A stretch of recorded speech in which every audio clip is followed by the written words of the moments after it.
What's going on, guys? It is the Bad Wolf. Let's get going. This particular video is going to be fire. So here's me matching my celestial, divine, all intrinsic, ethereal brain and soul matter against the AI. And let's see where it took us. I think you'll find a lot of the things said here fire as. All right. Let's take a look at this. So I start off by talking to ChatGPT about what is a public transmitting utility. Because somebody was doing a consultation and they mentioned how they did a UCC one with a state, and they were rebutted by saying, well, you choose a public transmitting utility as what you are, but you're not an electric company. Because the old school definition of a public transmitting utility was an electric company. But really, it's not really what it is. A public transmitting utility is any utility that's in the public that does the transmitting of information. It used to be just power, but going between two different avenues is a public transmitting utility. The utility just means vessel. Okay, so you're just a public vessel that goes back and forth between the land and the water, or water and water, or invite and all that, and then some. Let's take a look. Let's see how this went for the wolf.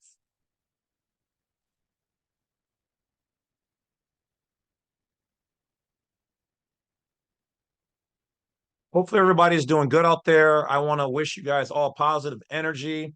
I wish all of you guys insight into your whatever matters, whatever storms you're going through. I pray and hope that you guys find clarity and closure and overstanding in the matter, and you guys are able to move forward. So don't give up on yourselves no matter what scenario, situation you're in. Just find a better way to fight. You don't have to be the strongest person or the smartest person or the most perfect person, but be the best you can. If you need help and the problem is bigger than you, then find somebody who can help you with that problem. Don't give up. Even if you give up on yourself in the matter, find somebody. There's lots of even online free counseling now you can get. Find your smartest friend and ask them. Whatever it takes. Don't give up. All right. All right, so let's go. Public transmitting utility definition in relation to a legal person.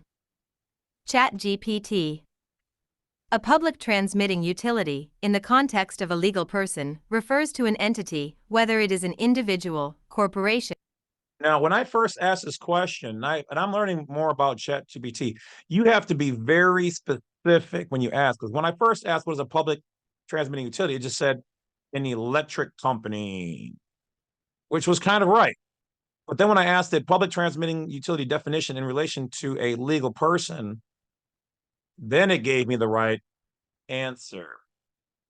Corporation, association, governmental body, or any other organized group that owns, controls, or operates facilities used for the transmission of electric energy in interstate commerce and for the sale of electric energy at wholesale in interstate commerce. This definition encompasses a broad range of legal persons who may be involved in the business of transmitting electricity. Key points regarding public transmitting utilities as legal persons. Legal entity. The utility can be any legal person, including but not limited to corporations, private companies, or publicly traded entities. Municipalities, city or town-owned utilities. Cooperatives, member-owned entities. Government agencies, federal or state-owned utilities. Ownership and control. The legal person must own, control, or operate the transmission facilities. This includes high-voltage transmission lines and other infrastructure necessary for long-distance electricity transmission. Interstate commerce. The utility must be involved in the transmission of electric energy across state lines and engage in the wholesale market, selling electricity to other utilities, large industrial consumers, or energy retailers. Regulation and compliance. Public interest. The designation of public often implies that the utility has certain obligations to serve the public interest, which may include ensuring reliable service. So if the word public means that you have certain obligations to serve the public, when the hell did you say You wanted to serve the public. That sounds like a police officer or a sheriff or a lawyer, a postal worker, the ones who are supposed to pay taxes. Why am I considered part of the public? This is why there's also the private. And guess where the public came from? The public came from the private. Private was first primordial, natural, native, and from that they created a public interest. The opposite. We're going to serve other public things. Private means you do it yourself. Public means you're doing it as a community. Service, maintaining infrastructure, and supporting grid stability. In summary, a public transmitting utility as a legal person is an entity legally recognized and regulated to provide electricity transmission services across state lines and in the wholesale market, contributing to the broader electricity supply chain.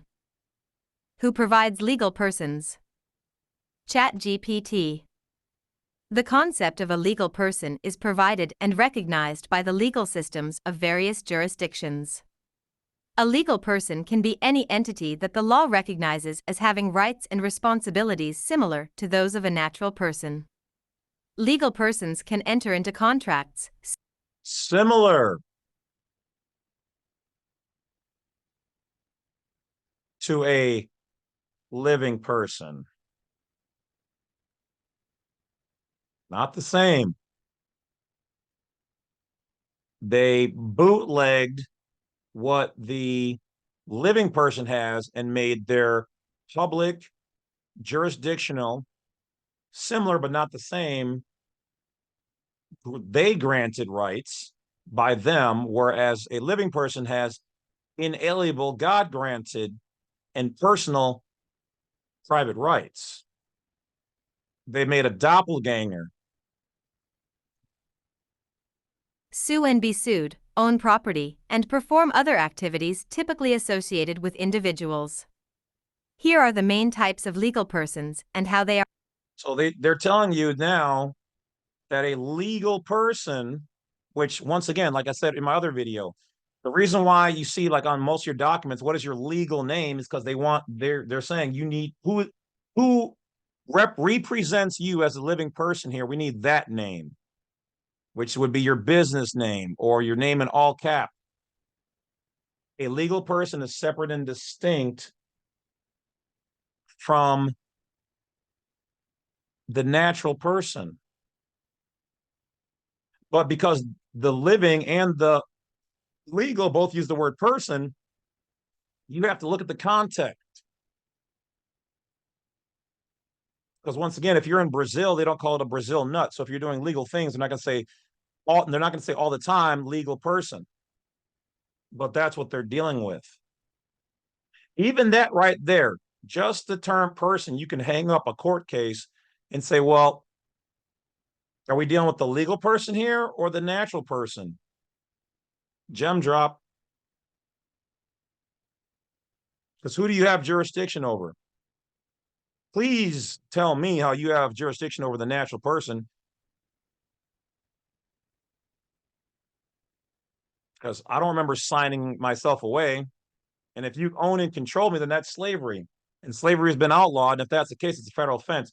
Now, if you've committed a crime, you do waive your natural rights as a living person because you've done something that the actual law, which is the Constitution, supported by the federal and Supreme Courts, has established.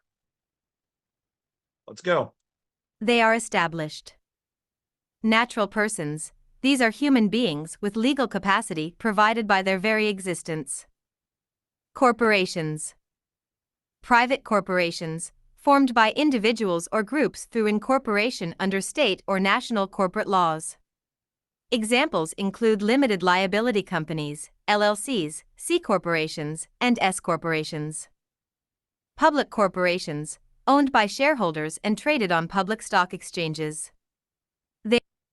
So if we back up where it says natural persons, these are human beings with legal capacity.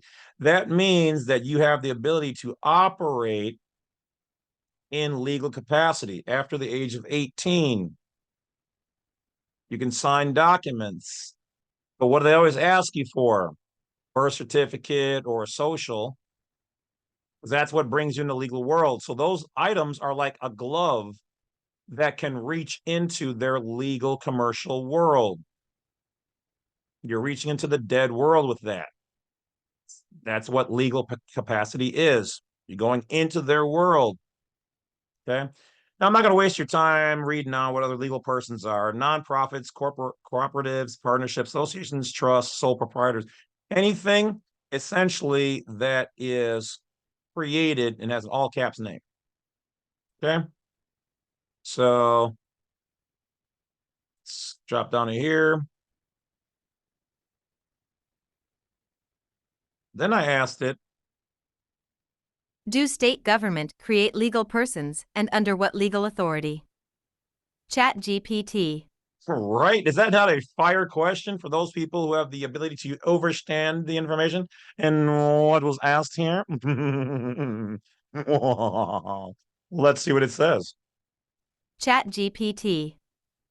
Yes, state governments have the authority to create legal persons under their respective state laws. And who granted them those laws? Oh, the federal government. Laws. The legal authority for states to create and recognize legal persons comes from their state constitutions, statutes, and administrative regulations. Yeah, and who gave them that, though? I should have told them to be more specific, but yeah, the federal government. Regulations. Here are some of the key areas where state government. And who gave them the power? We the people. We the people. Governments exercise this authority. Corporations. Statutory authority. States have corporate statutes that Secretary of State. The Office of the Secretary of State typically handles the incorporation process. Now remember, they said incorporation. So in is to be in something. Corpo or corp is Latin for body. Asian is to animate. So you went into a dead body and you were animating it. That dead body exists in their world. You put on the mask of the monster, you become the monster. We know in the free de jure equity world of the United States of America that it's called an unincorporation. Why? Because everything was just, they formally said this is a corporation. So in their own world, they understand that they don't like it, and they refer to our stuff because we didn't have a world. Because see, in the private world, there really was no official just term for it. You just kind of did your business. So they said officially we're going to call doing business this way, putting on this mask, this glove, this shield of armor for operating in our dead world as a corporation. And they said if you're not one of us, well, then you're private, unorganized, native, savage, natural, all the things we can't do, and we'll call that an unincorporation. We don't do that over here. Process, including the filing of articles of incorporation and other required documents. Limited liability companies, LLCs. State LLC laws. Each state has its own laws governing the formation, filing authority, we're not going to go partnership, through each one. uniform, registration, nonprofit, charitable or co-op, state filing, municipal, state charter, trust, state court oversight, professional corporation, licensing. In summary, state governments create legal persons through a variety of statutes and regulatory frameworks, with specific agencies and offices, such as the Secretary of State, overseeing the registration and compliance processes. The legal authority for these actions is grounded in state constitutions and legislative enactments. Are the names in all caps format referring to conspicuous format in the U.C. Commercial Code Book when used on the state-provided birth certificate legal persons? ChatGPT. The use of all caps in names on state-issued documents, such as birth certificates, is not specifically addressed or defined by the Uniform Commercial Code, U.C. Now, see, here's where it has clearly not read the UCC, but it's also not lying. Because the UCC under UCC 1-201 definitions, and then the term conspicuous format does mention the use of all caps is under conspicuous format. That which is different than the all natural lettering or font, which would be all lowercase lettering. But they don't specifically point out and say, well, we do this on birth and state issued documents. But if you're reading UCC and it says conspicuous format is using all capitalized lettering or formats that look different to show significance, right here, terms of legal significance, it does say use of the capitalization, especially the all capitalized. So all capitalized lettering and word on the state level is under the UCC. And we know the states are under the UCC. The federal government is not under the UCC. The federal government's under the Constitution. So when dealing with the federal government, they don't recognize Capitis, deminutio, maxima, a loss of rights, because they're like, hey, we just use the all caps so that it's easier to see, and you have all of your constitutional rights. With us, but the states joined the UCC because they do commerce, because the state of Maryland, the state of Texas, the state of California, the state of Wisconsin, those are all commercial entities, so they're governed by the commercial code. And they use conspicuous format to let you know that that term, all capitalized, your name and whatever else, business name, has legal significance. Dun, dun, dun. So let's keep going. Legal significance, or the creation of a legal person. Person. The UCC, which governs commercial transactions in the United States, does not contain provisions United States, not the United States of America, that define or require the capitalization of names in this context. So in other words, ChatGPT is biased. It doesn't have all of the information. It doesn't have a lot of information on the private side, private rights. It doesn't read has not read all of the books out there, and it cannot give a human interpretation of the private. So it's going to almost always be biased in the maritime jurisdiction for legal purposes. It's a legal creation itself.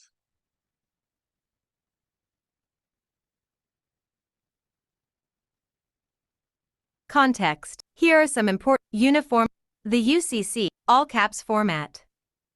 The use of all caps for names on legal documents, including birth certificates, is typically a stylistic choice made by. So look at how it's lying. It's lying, but it's not lying. It says it is typically a stoic choice. It's not. This word right here is and typically. That doesn't mean 100%. So you see how you have to be able to understand what's being said here? The all caps format, the use of that on legal documents, including birth certificates, is typically a stoic. What percentage is typically then? They can't tell you. Is it 100%? No. So we're going to get to that. We'll chop this down a little bit more, but let's keep going. By the issuing agency for consistency, clarity, or formatting purposes. It does not imply any special legal status or distinction. Okay, we're going to prove that wrong in a little bit, but let's keep going. Distinction. Legal person. The concept of a legal person, as recognized by law, pertains to entities that have legal rights and obligations. This includes natural persons, individual human beings, and juridical persons, corporations, governments, nonprofits, etc. The format of a name, whether in all caps or not, does not affect the legal recognition of a person. Okay. So see, here's where they're mixing things, because a legal person, it absolutely does. You have to be able to show a distinction from the two different jurisdictions, the living and not. However, on the federal level of law, it doesn't matter. But on the state level in the UCC, it absolutely does. They have to show a distinction, otherwise it's fraud. Person. Conspicuous terms in UCC. The UCC does refer to conspicuous terms, which are terms that are presented in a way that a reasonable person against whom they operate ought to notice them, e.g., against whom they operate. So they are against you. And they're saying, here, I've got this devil document and contract in front of you. And if you're not smart enough to interpret these things, well, then you're a belligerent and combatant, and I can't do business with you. So, but if you sign this, you're saying that you are competent in our ways, in our worlds, in our words. So that's where they get you. Because in fact, you are incompetent. You do not understand what's going on in this document. You think you do, but you don't. All the average person basically knows is that if I sign this, I must agree to the terms, which is the base rule of it, yeah. But you don't understand the terms. You don't know what the words mean. You don't know what's being implied here, the waiving of your rights, and etc. But let's go on. e.g., in bold. Whoa, she said in bold. So bold print means something with the UCC in commerce. It's conspicuous. It's a legal thing if you see something in bold. And what else? Bold, italics. Italics. Okay, and what else? What? What? Say it for me, baby. Italics, or all caps. All caps. There it is. Conspicuous terms in the UCC. UCC stands for Uniform Commercial Code. Commercial Code, commerce. Commerce is maritime. There it is. Like, see how she and they put it at the very last things. They have to mention the remedy, but they don't make it the first obvious choice. Well, yeah, if you see bold or italics or all caps, she just said it. She just contradicted herself in these last couple of things. This is how deep you have to go through. But remember, this is on the state level and those party to that jurisdiction.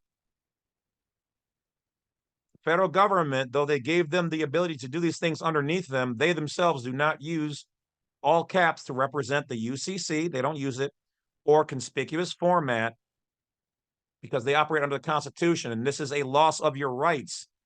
The government has to uphold your rights, but the states do not. They've created something similar for you as a public person and a member of theirs. Similar. One is lemonade and one is monkey urine. Constitution, equity, native, natural, savage, de jure is the lemonade. Sweet lemon, sugar. It's a hint of lime. And the other one is hot monkey urine, 3 days in the sun. that's what it is. They've made a mirror verse and brought you into it. So see how she just contradicted herself, but yet walked the line to kind of give it a little gray area. It's like, well, we do use all caps to represent those things, and bold and italics in commercial settings. We do. But in general, not all of the legal or things out there, because legal can also mean lawful. Other people, it's used not all the time where capitals mean within our jurisdiction. That's true, but they're not elaborating on it. That's the difference between a person and the AI, and maybe the AI will get better in the future, but for right now, you see what it is.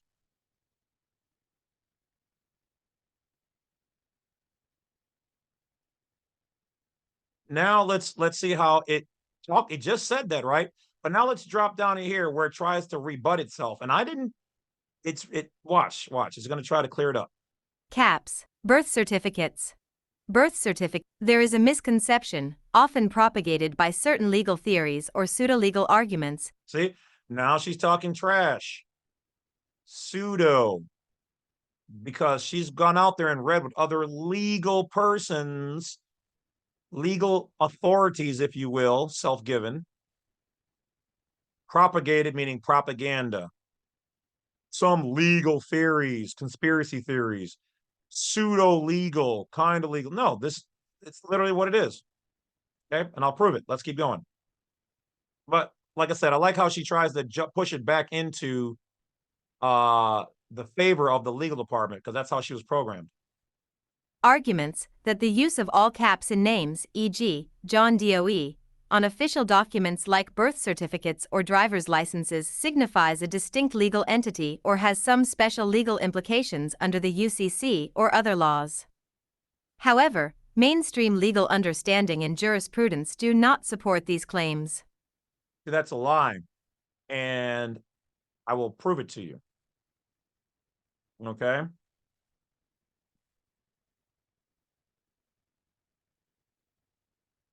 All right. So I don't want to mix up. So I'm going to drop down here. Okay. And say, what is U.C. books legal definition of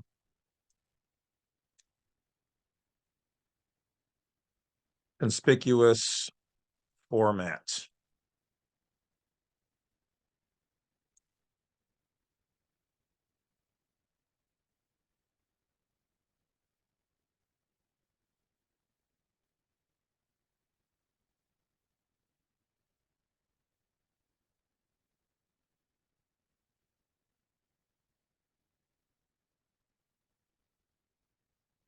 Okay, so let's see what it says.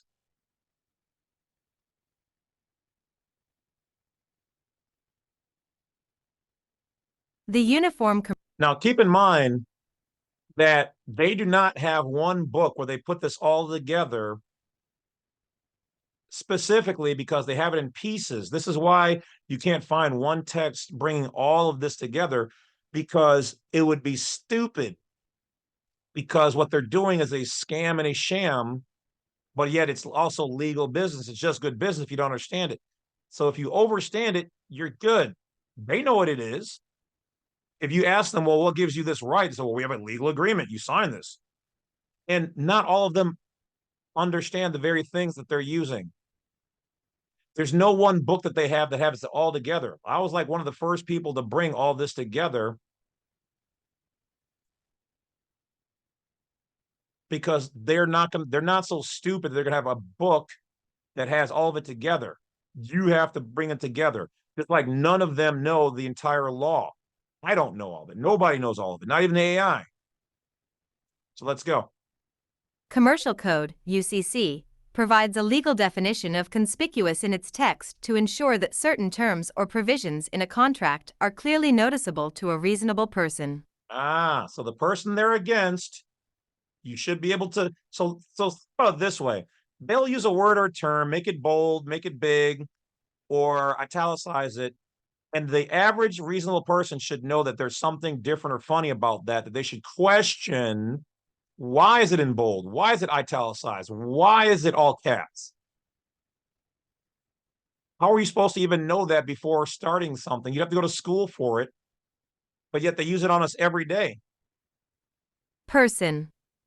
The purpose of requiring terms to be conspicuous is to ensure that important clauses, such as disclaimer. So listen to what she's saying. See, I told you, I'm smacking that little ass up right now. Take that, bad boy. She said a reasonable person of basically average intelligence should be able to see that there is something different about this term or word. It should be conspicuous to them, and they should know that it's important. There's a clause there. There's a disclaimer. There's a limitations of liability. What a limitation of liability. It's a disclaimer. Essentially, they're telling you that this right here, it's a clause. It might be that you're waiving your right. You're agreeing to be this person. You're agreeing to be the surety, the responsible party on your private side with everything you have. How can somebody possibly know this? Most of you guys have never even heard this, and you have no idea how powerful it is of the truth of learning how to do commerce. Let's go. Disclaimers or limitations of liability are not hidden in the fine print and are brought to the attention of the parties involved in the contract.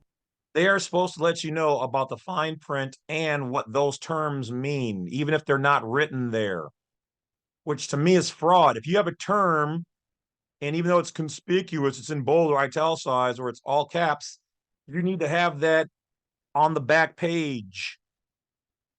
You cannot assume, because if you do and you don't have everything written out, then it is fraud. Most 99% of contracts out there are fraud. But if you can't identify it, because how could you? You're not smart enough. You're not trained in it. You're not one of them. Then it's just good business. Come on, man. Let's go. Contract.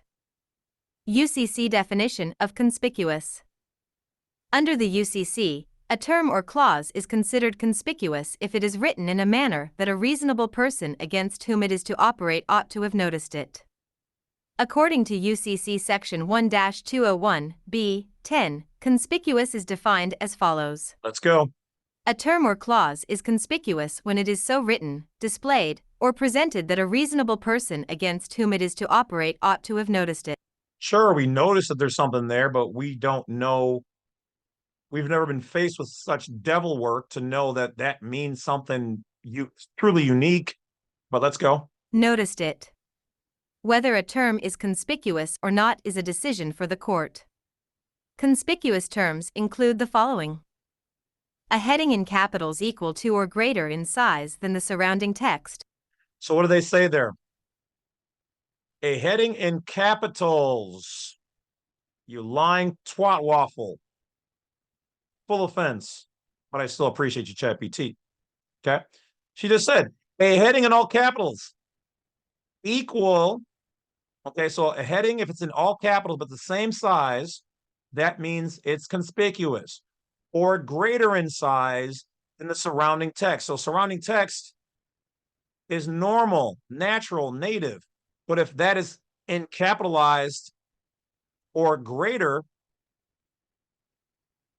then that's conspicuous. It means there's a meaning here.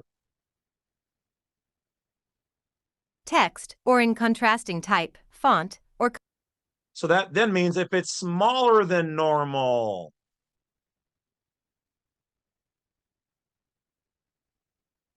That's why they call it the fine print. The devil's in the details. The font. If the font changes, if the color changes,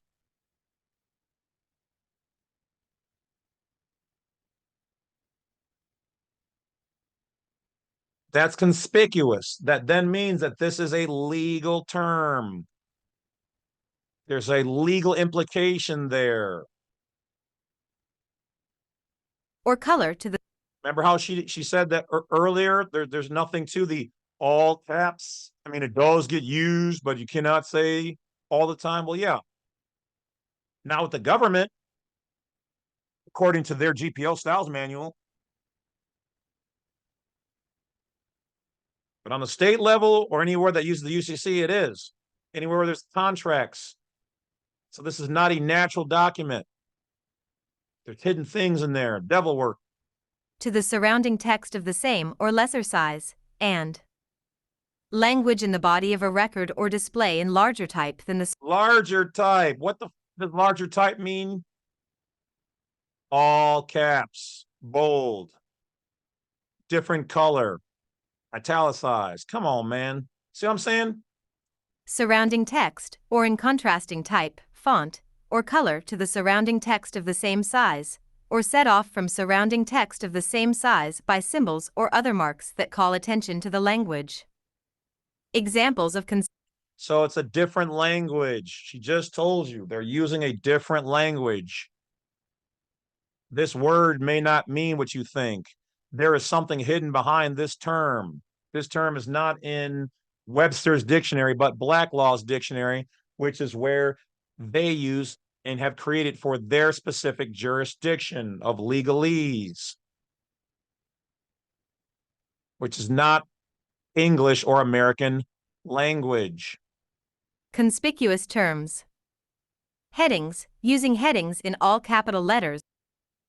Did you hear that? Headings in all capitals. What else? Letters, bold, or a larger font size to stand out from the rest of the text. For example, disclaimer of warranties. In all caps. She just proved herself wrong. But see, I knew what question to ask because I've done my work. I am so initiated. I am accomplished. Let's go. Let's read the rest of it. Hell, we're right here. Let's go. Warranties. Text formatting, using bold, italics, or a different color for important terms. Remember how people try to tell the wolf, using different colors doesn't mean anything? Okay, moron. Specifically goes out to those particular morons. Exactly. Laser cut right to them, moron. Terms. For example, printing key terms in red while the rest of the text is black. Boom. That's why red usually stands in opposition to black. Because red means equity. Black means dead and debt. Ethereal. Red means loud and proud. Black means from the sub underneath. Not that there's anything bad with black. Black is actually power because in order to create any of these things, it all came from the black. If you want to believe in the Bible, God created the universe out of darkness. Long since been in darkness, then created the light, but let's go on. Black. Font size, employing a larger font size for critical terms. Critical terms. Employing, their word, employ, military. Larger font size for critical terms compared to the surrounding text. So the surrounding text is then considered normal, native, natural. Bigger or smaller would then be foreign and different. And it says here, when using font size, larger font is for critical terms. There are some really God level important things going on behind capitalized terms. It's the saying right here. It's not me.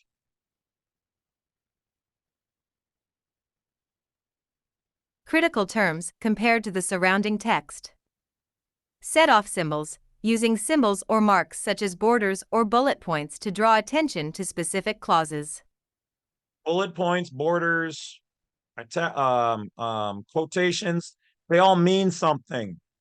There's a hidden language there. We do them every day, but do you ever sit down and what does the legal meaning behind the use of quotations mean?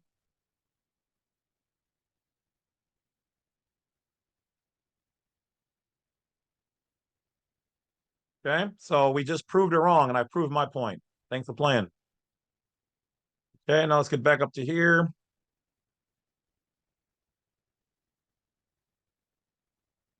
All right, so now I asked it, what is the opposite of the political division? Right? If everything that they're doing is in, we already know that the opposite of water jurisdiction, maritime, is terra firma. And we know that in the political division, which is where all this is based, so what's the opposite of the political division? The term political division generally refers to an administrative region created for the purposes of governance and administration, such as states, provinces, counties, municipalities, or districts. The opposite of a political division would be a concept that implies unity or lack of administrative segmentation. Here are a few possible opposites. Unified entity. A single, cohesive entity without internal administrative divisions. This could refer to a nation-state or organization that operates as one unit without subdividing into smaller political or administrative regions. So your own micronation, or a single entity without internal administration. That would be the opposite of the political. You're doing your own thing. Let's go on, see what else it says. Regions. Homogeneous region. A region without significant internal divisions, either politically, administratively, or even culturally. This implies uniformity and lack of segmentation within the area. Integrated system. An integrated system where all parts operate under a single authority without distinct, separate political jurisdictions. So like a king or a queen, or you yourself, your nation.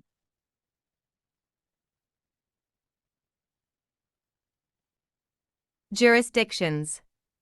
This can refer to a governance system where decisions and policies are uniformly applied across the entire entity.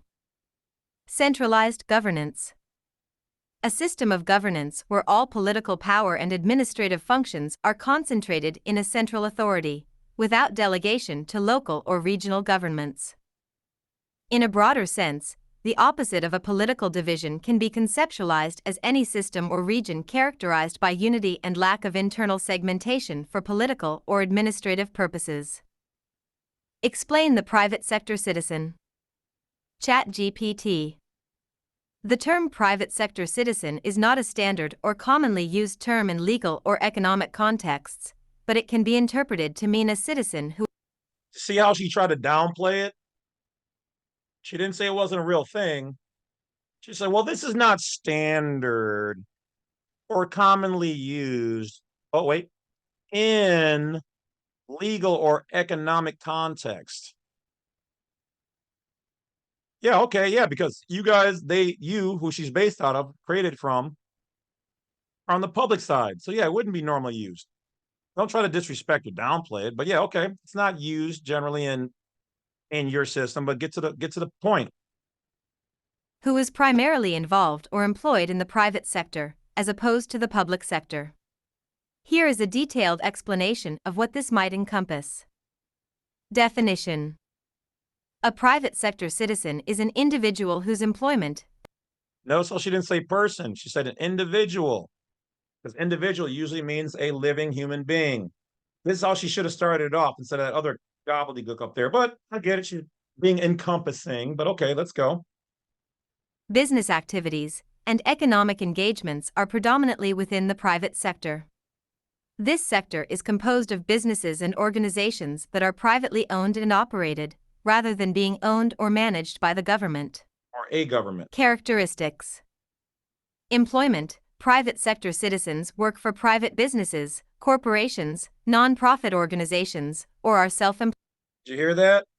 Private sector citizens. This is why you're not taxable when done correctly. Thank you, ChatGPT, for a little bit of gold. Gem drop. This is also why you will not hear her talk about a police officer, a lawyer, a doctor. Well, some aren't. Postal worker, because you guys are not private sector when in office, but the normal person is. But we've been making an election to pay taxes. And there's nothing wrong with that. Don't get me wrong. I'm not going to say all of that money that we pay in taxes don't go anywhere. It's been helping to keep us all safe on many different levels, some of which you guys can't even possibly imagine. But she just broke it down. Private sector citizens work for private businesses. Self-employed.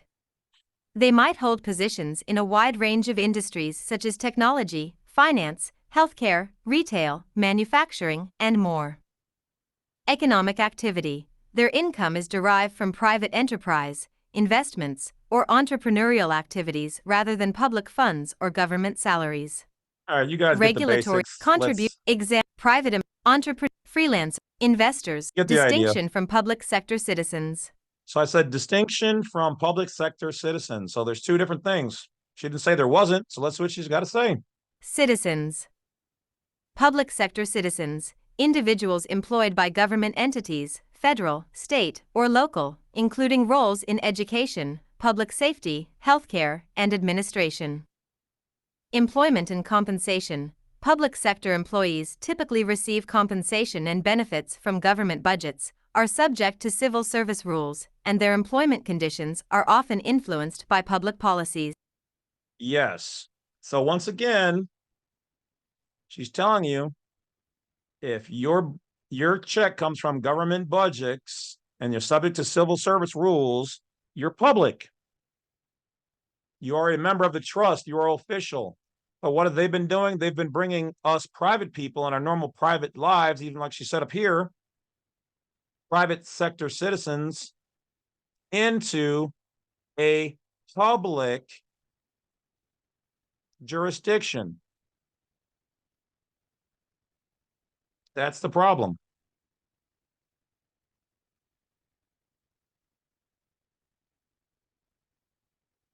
Policy, role in economic, diverse opportunity, public perception, perceived influence. In summary, a private sector citizen is someone whose professional and economic life is rooted in the privately owned segment of the economy. They play a crucial role in driving economic activity, fostering innovation, and contributing to the financial sustenance of public services through taxation. Yeah, I like how she put that through in taxation. That's because that has become a norm, but that's not how it should have been or how it should be. They should be making their own money, but they're making their money off of us in the multiple ways here.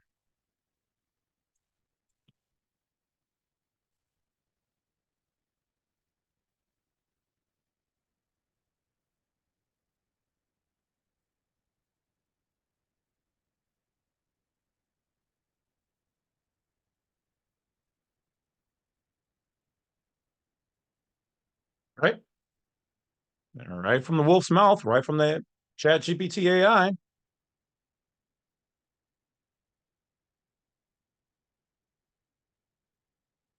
We covered conspicuous format. Let's add one last piece to that, shall we? But you guys thought it was over. Probably not going to spell this right, but let's see here.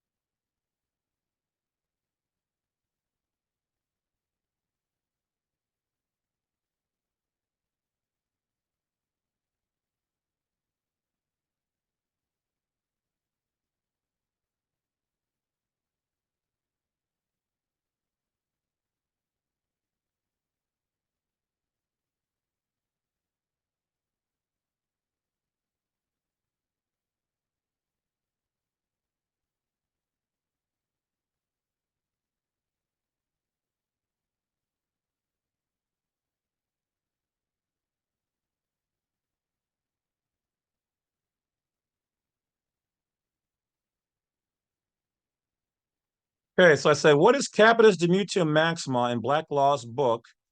And what does it imply in today's world and conspicuous format in the all caps name? Well, let's see what she says. Let's see what she says.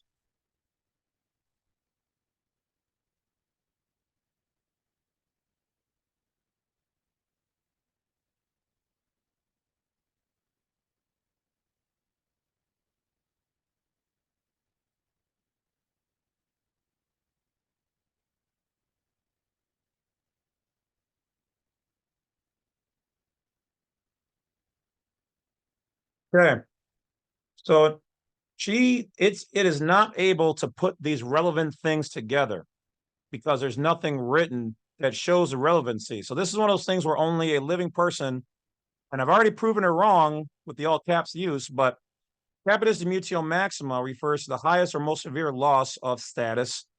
Okay. So how could you lose your loss of status rights, citizenship, or family rights? Okay. How could you lose that? Well, most people say, well, committing a federal offense, a crime. Okay. So you commit a crime, that's one way of losing it. Or you can lose those things by waiving your rights. How would you waive your rights? Well, there is contracts, or in this case, the use of an all capitalized name. Now here she goes, the use of the discussion around the all caps name often arises from misunderstandings or misinterpretations of legal documents and their legal implications. The use of all caps in the name in legal documents is a typographical convention used for clarity. Yeah, on the federal level, yes.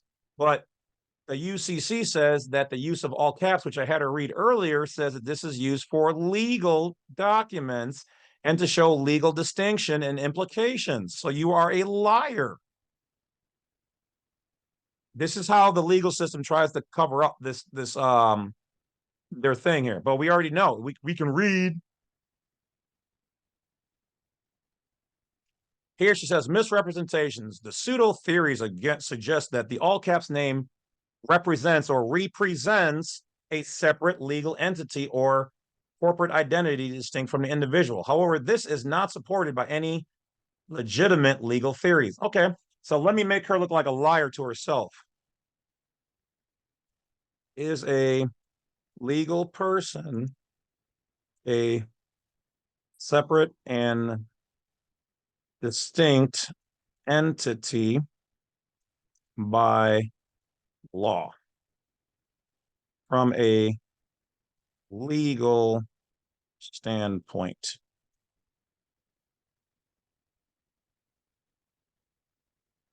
Oh, you little line hooker, but right here. Yes, from a legal standpoint, see how you have to ask it the right thing? A legal person is a separate and distinct entity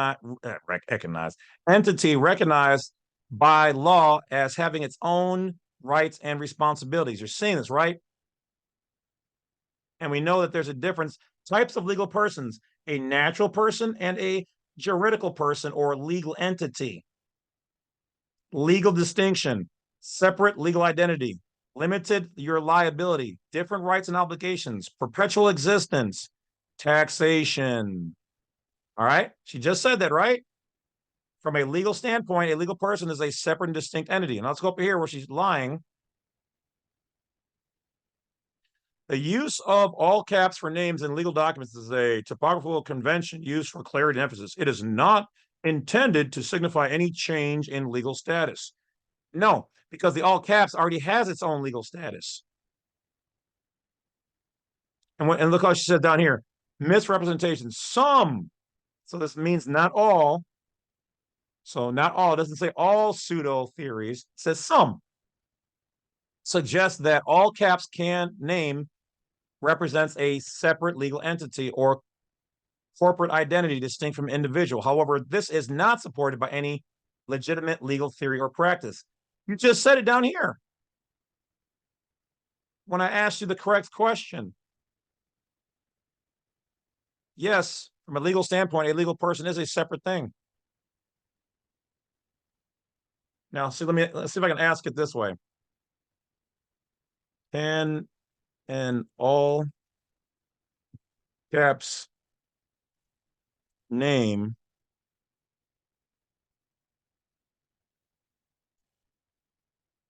which is an entity legally represent a legal person?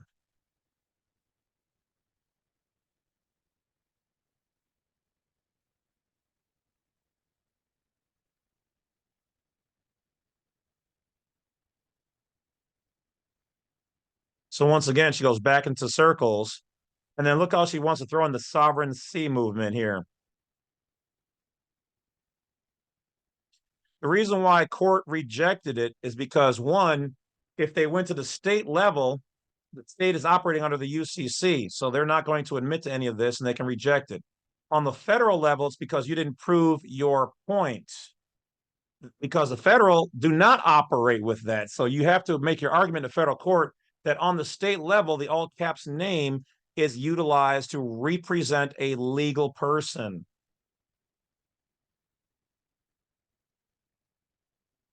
And I like here how she goes, the recognition of legal entities, for an entity to be recognized as a separate legal person, such as a corporation, and then look, at the end here, she gives it away a little bit, all capitalized LLC.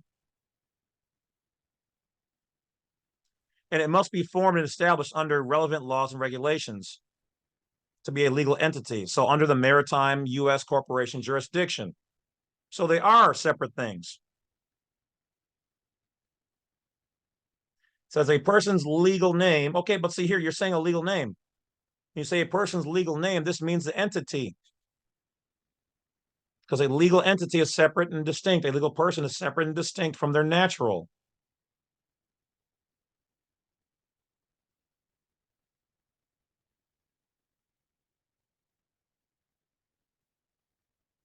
So it says here, in summary, an all caps name does not create or represent a separate legal entity. You already from a natural person. But you're lying. You already gave us the proof. So if we're talking about a separate and legal distinct person, this was created by man and it's underneath the governance of the state. So that is distinct from a natural person. Those are not the same thing. You see how they try to blend it all together? Let's go back up to here where she said it.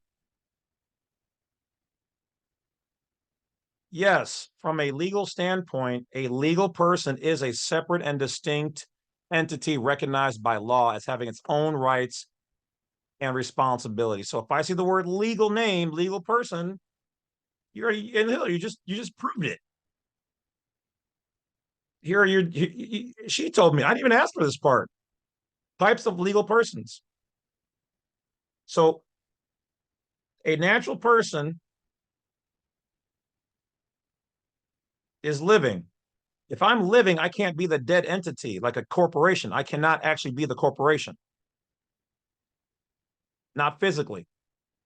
So they're saying legally, there are two types of persons that they recognize, natural and non-living, and yes, they are distinct. So that's why you cannot rely on this to do all of your work. I can argue this moment all day and all night and prove it. I can literally show you through the matrix, as I have done in my other videos, that this is them trying to hide it. They have muddy areas, but at the end of the day, they still have to have absolute fact. So does the all caps name always mean a legal person? No, not on the federal level. Only if it's on the state level or any other place where they operate under the U.C.C. Because the U.C.C. is the Uniform Commercial Code. It is their law book.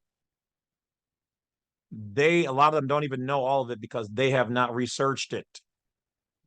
To hide this, they made sure there was no one spot.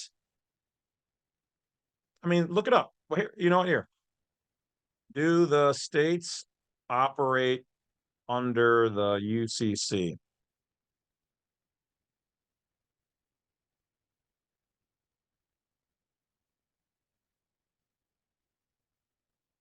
Here, boom. Let's have her read it.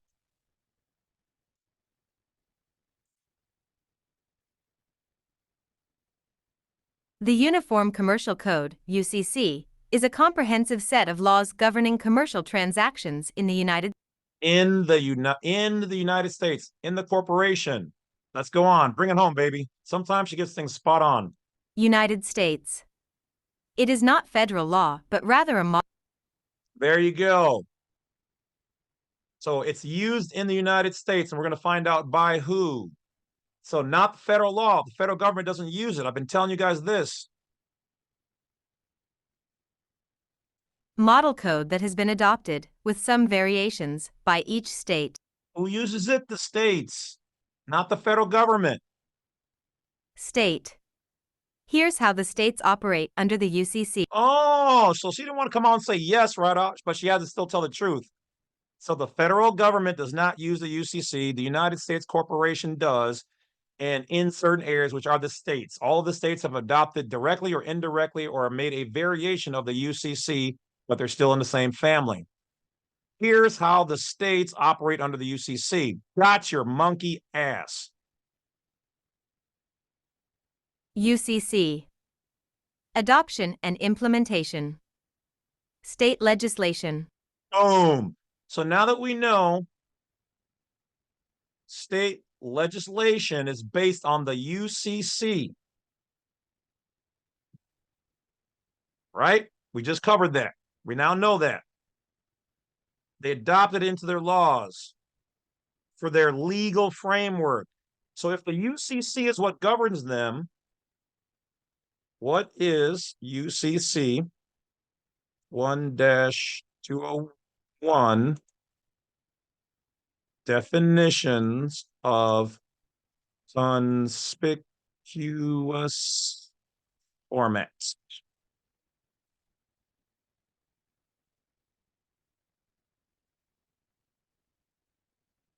Okay, like it said up there earlier.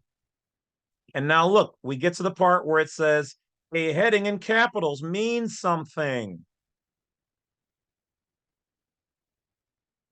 Bold, italics. Right here, here's a section.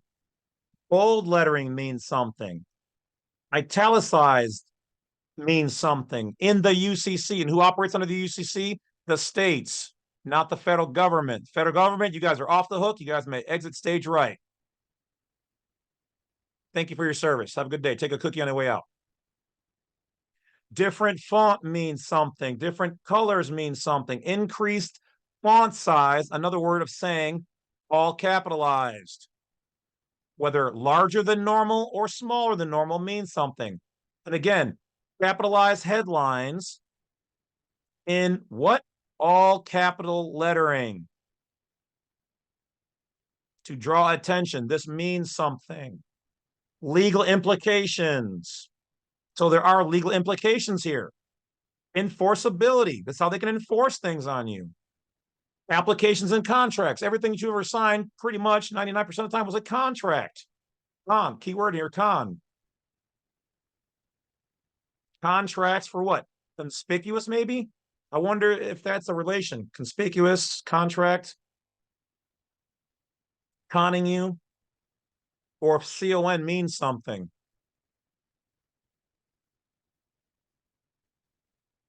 Like we know DLC stands for Declaration of Conformity. It's probably, that part is probably above my pay grade. Let me step back a little bit. So we know that they're lying because, well, let me say this correctly. They're not lying. They professionally don't know their own stuff. I just proved it to you.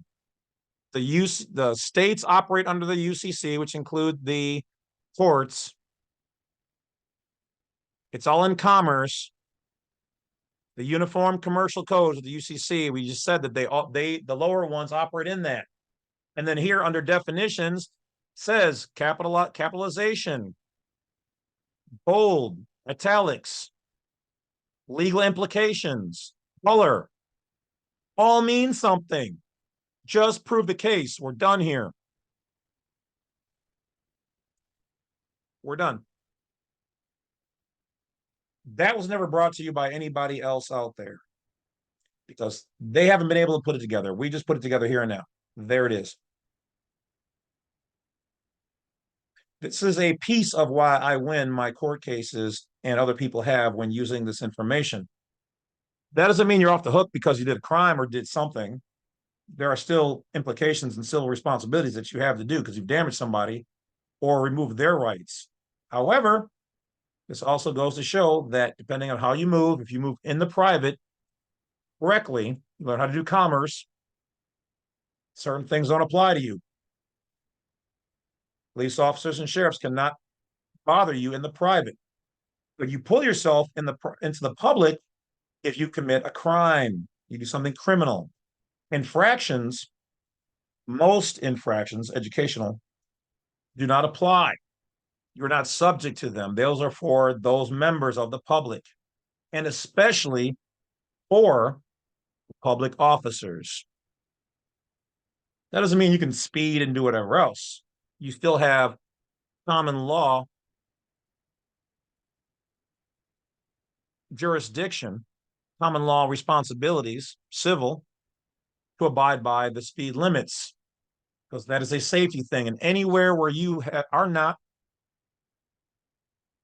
operating safely, or you're endangering public safety or private safety, you become the dragon, you become the monster, and they will take you down.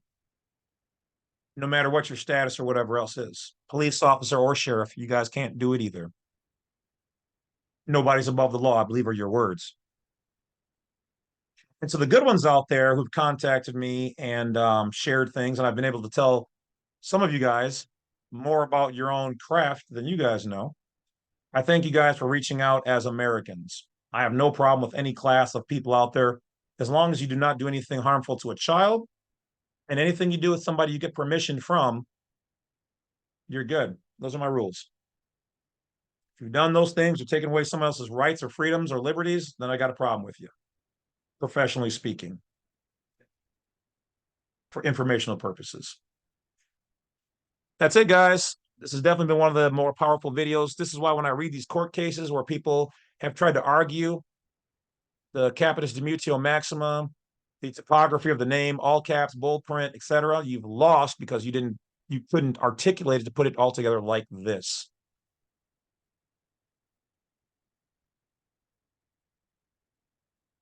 Now, I was going to put this video in the private section, but because it keeps coming up, people keep trying to argue and battle me on this, I'm going to put it on the public side. That's public entertainment. Do your own research. Okay, so if you look at it, let's sum it up. If you're dealing with a court and your name is all caps in there, or even upper and lower is capitis medius, means some loss of rights. Capitis minimus, all lowercase, they will never put your name in all lowercase lettering, because that's natural and private. So we're showing the extent of the membership on the style level. This is ultimate legal style, guys. This is the epitome, the upper echelon of true understanding of intrinsic law. I shouldn't really say intrinsic, but kind of. In other words, most legal departments don't know this, but they would research it and be like, yeah, he's right.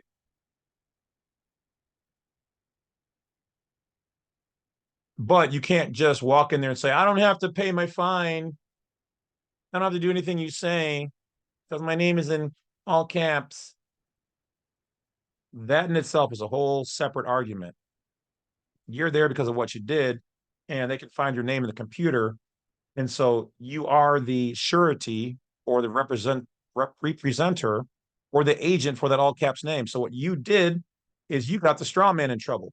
Originally, the straw man was supposed to protect you from that, but you don't know how to do that the proper way, which is why we'll make some seminars and give you some education where you might be more successful than you were or that you could be. You gave them the right to deal with you when you gave them the name, when they told you you need to prove residency. Residency means you're in the act of becoming a resident or a resident. You resided and entered. You resided from the Constitution, private laws and rights and Constitution, all that good jazz, and went into the state's corporate U.S.C maritime jurisdiction. You became a member. It's like joining a gang. They tell you to rock that blue, but rock the blue. So as a public person, you have certain responsibilities and obligations. You just didn't know who and what you were doing. Like when I was a kid, my cousin was in a specific gang, and I became a member of that original gang in those days. I don't even know if they're still around or whatever more. I haven't rocked any of that stuff in years. Or you join the family, okay? Or you become a good friend of the family. You become a good friend, you're basically looked at as a member of them, okay? Or you join the Boy Scouts, or you join the police force. You're looked at as a member of theirs. You have certain You keep my secret, I'll keep your secret. Back the blue. Don't cross the blue line of secrecy. Oh, yeah, I know about that stuff, guys. You join the Masons, you join the Illuminati. You join any of those, you have certain new obligations and responsibilities. You join the Girl Scouts, join the 4-H, you join the Elks Lodge, the Quetzalcoatls, the Rosicrucians. Can't think of all of them. Anyway, whatever you join, you have responsibilities and duties to them, especially when in their environment. Some of those I've joined, some of those I'm still a member of, some of those I haven't and won't. So all I can tell you is if you don't use this information correctly, it's not going to work. But now you're apprised of it. You know, you've seen the whole trail. The UCC is commercial. The states created their legislation based on commercial facts and foundry. Hell, you know what? I will throw you guys a bone. There might be some people in the state board members who watch this right now who don't know that. My question to you is, can you opt out of using the UCC? Because now even you guys know. Some of them probably use the stuff every day and they themselves don't know what they're using. Because they don't sit down. It's like if you go to a club and say I own the club and I have some t-shirts outside the club and I say free t-shirts and I've got a whole bunch of print in you know on the back, but really small. Nobody reads it. Nobody even reads fine print today, except for me. And all these girls and guys put on my t-shirt, Badwolf, you know, woo woo. And then I say, hey girls, coming to the VIP, we're gonna get down. Hot tub party, shabanga banga bang. And I start acting or saying a certain way, some of them might let me get away with some things. Others are gonna be like, nope, not party to it. I'm like, well, yeah, you are. You're wearing the Bad Wolf t-shirt, which, by the way, buy my merchandise. It does not imply any of those things, unless you wanted to. No, I'm just kidding. Just teasing. Just kidding. But you see where I'm going with the story and the analogy here, right? So that's what they've done. And I'm going to challenge the states. Hey, maybe if you weren't using the UCC, you wouldn't have to pay your tax obligation or be held to certain things that you guys have to do, certain codes of conduct and whatever else. But we'll leave that alone unless they ever want to do a consult with me. Then it'd be something different. And then maybe we can learn some things from each other. Or maybe you guys should sit down with your legal department and discuss these things. Just saying. All right, guys, in general, I hope you guys have been entertained. Remember to always operate as a non-belligerent, non-combatant. All right. Take care of yourselves. A lot of ground was covered here, a lot of fire information. And this video, maybe it'll go viral, but only if people can understand the information. And if not, maybe it won't, because maybe everybody wants to keep it suppressed. But I digress. You guys are all beautiful, wonderful, intelligent people. So I give you guys the pieces, do your own research. And as always, I'm the first person to tell you, vet my information. So before any clowns or trolls or ass goblins decide they want to bother me, make sure you read the Constitution, the Declaration of Independence, and the Bill of Rights, then do your own research on the terms I have listed here before bothering me, because I won't even remotely begin to entertain it. So don't waste your email. Don't waste your 0.5% that you know, whatever it is they charge in the marketing for the email use anyway. The rest of you guys can use this when done properly with the other information on this channel to potentially be successful in many legal matters. This is not legal advice. This is just thoughts, conjectures, hypotheses, CCs, and whatnots. I'll talk to you guys later. Enjoy yourselves. Shell Black Site 32. Get all the information on the programs, discounts, and whatever else you guys can use on a daily basis to help improve your lives. That's all we're doing here. So I'll talk to you guys later.